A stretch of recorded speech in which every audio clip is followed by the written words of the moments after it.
expectation on God. And I say, God, I know you're going to let me down. I'm just waiting for you to break your promise. Take your time. See, every promise has to have a conception.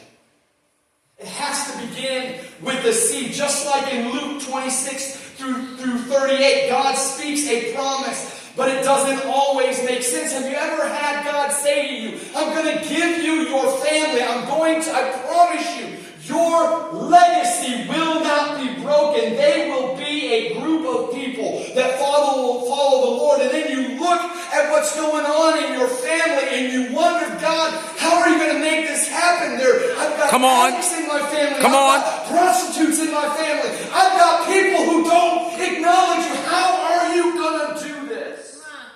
Have you ever been there? See, Mary's there, right there in that passage. We get to see her question the promise that's coming from the Lord. How are you going to do this? Yes, that's how I would be. I'd be like, what are you going to do? How is this going to happen? But see, here's the thing we need to remember about conception. It starts with a seed, and God's promises aren't based on human ability, but on divine purpose. See, God looked and saw Mary, someone unsuspecting, someone up until that moment was a nobody. That at that moment, he looks and he sees Mary and he says, you have found favor in the eyes of God. Listen, in her she is promised that all humanity will be saved.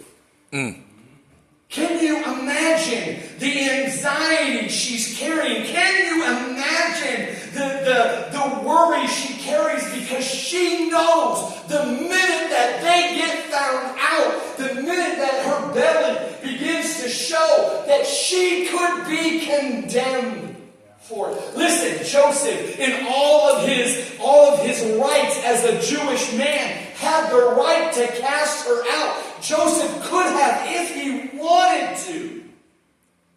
He could have said, I'm done with you. You say you're pregnant by God. I don't believe it. He could have walked away from her. But listen, the angel of the Lord says, is anything too hard for the Lord?